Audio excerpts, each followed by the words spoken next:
So this story time is a pretty good one in my opinion. I think you guys are going to enjoy it. It kind of reminds me of the old days on this channel and the older story times I used to tell. So I hope you guys enjoy this video. If you do, leave a like on it and let's jump into today's story time.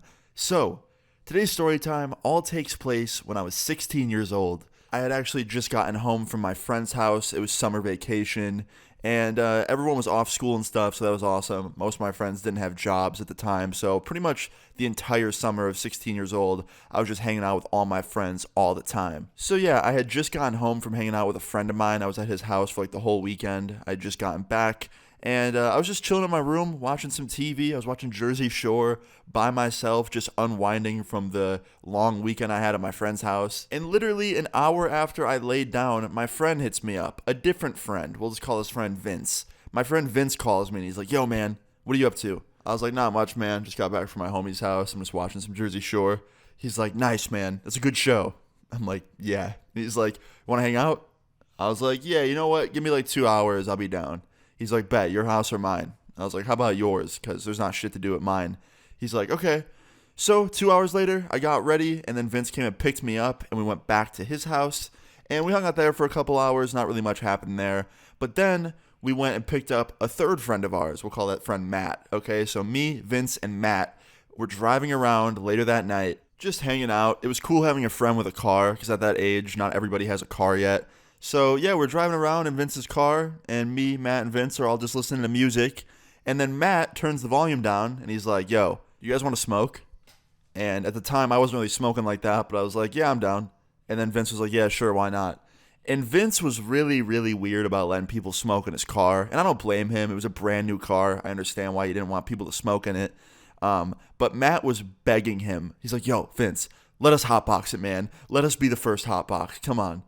And Vince is like, "Nah, man, nah, I just got this car. My dad smells weed. He'll fucking kill me. I can't do that." And Matt just keeps pushing for it. He's like, "Come on, man, like, just a few hits in here. Then we can drive around with the windows down. The smell will go away in a few minutes. We'll be fine." And I don't know how he did it, but he somehow convinced Vince to let us do it. So yeah, like a minute later, we pull into some random apartment complex, like parking lot. We park in there, and Matt gets out his bowl and his weed and starts packing it. He carried that shit everywhere he went with him. So yeah, we started smoking in this parking lot, and it started off like any normal smoke sesh. We had the windows up, we had the music playing a little bit, we're just talking, and nothing really out of the ordinary for the first like 10 minutes, maybe 15 minutes. But then, about 20 minutes into the smoke session, I see a car pull into the parking lot, and it's going real slow, and the lights are pretty bright.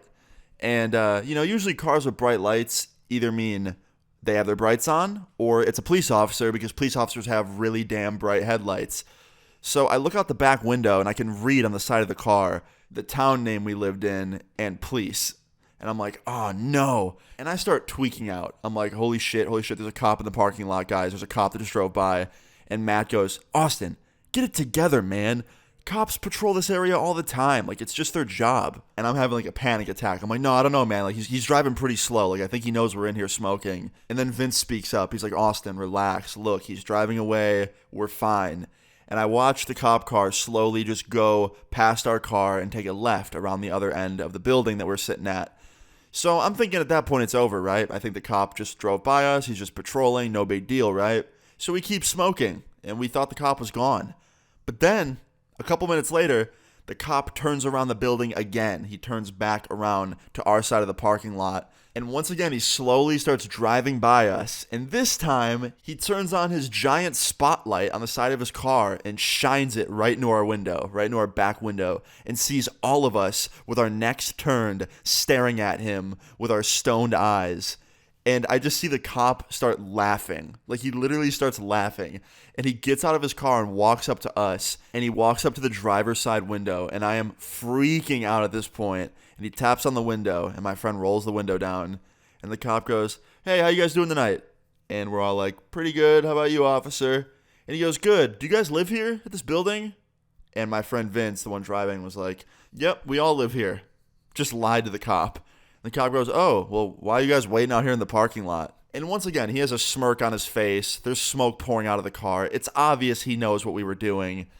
And Vince goes, "Oh, we were just having a smoke. We were smoking some cigarettes. We don't like to smoke in the apartment. It's against the rules." And the cop goes, "Oh, cigarettes, huh?" It smells like you guys are smoking some weird cigarettes in here. And he starts laughing, and then I laugh awkwardly because I don't know what else to do. And he goes, listen, guys, I know what you're doing in here. Just don't go out driving after you smoke. Go inside, throw a movie on, and go to bed, okay? Don't go out driving again now that you guys are all, stoned. And Vince goes, okay, for sure, officer. And he goes, okay, why don't you guys go inside now? And we're all like, okay. So we get out of the car, and we walk up to the front of this apartment building that we do not live at, and Vince tries to open the door, and the door doesn't open because it's locked, and Vince doesn't have a key. And the cop goes, you got your key?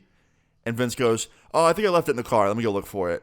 And Vince goes into the car and starts searching through his seats and through the back seats, pretending to look for a key that isn't there because we don't have a key to this building because we don't live there. We just went there to Hotbox. And the cop's kind of standing there just watching us look for it. And after like 2 minutes, he gets a call on his radio for some emergency and immediately goes, all right, guys, have a good night. I got to go. And turns around and walks away, gets in his car, and drives off with the sirens on. To which me and all my friends all look at each other after the cop's gone, and we all start dying laughing because of what just happened. Now, it doesn't end there. Here's the funny part. So at this point, we want to go home, right? We want to go back to Vince's house or Matt's house or my house and just be somewhere for the night and not have to worry about cops pulling us over or anything. And Vince is way too paranoid to drive because he just smoked and he's high as hell. He also didn't want to drive because the cop literally told him not to. And if he got pulled over driving at that point, he could get in a lot of trouble. And I understood that, right? Like, that made a lot of sense not to drive stoned. But we didn't have any ride home. So we start calling our friends and no one's around. Like, no one's answering. So what we end up doing is we end up calling a taxi to come pick us up. And the whole way home, we explained to this taxi driver, this random 40-year-old dude, we just told him the whole story about how we got high in this parking lot, we hotboxed our friend's car, then the cop caught us, and our stupid friend lied and said that we were, living there, but we don't. And we pretty much just told him the whole story, and he got a fucking kick out of it. He was dying, and he was like, oh, you guys are my most interesting ride this week, man. I appreciate the story. And yeah, he took us home. We actually went back to my house, and we spent the rest of the night at my house. And the next day, we had to get another ride back to the apartment complex to get Vince's car. So, yeah, it was just a whole ridiculous situation. And luckily, it ended good. No one got, arrested. No one got in trouble. And the cop was very, very chill about it. So that was all good. Anyway, guys, I hope you enjoyed this story time. I thought it was a pretty good one. If you did, please leave a like on the video. I'd really appreciate it. Feel free to leave your story times in the comments down below. And subscribe if you're new. I'll see you all later. Peace. I'm damaged, I cannot play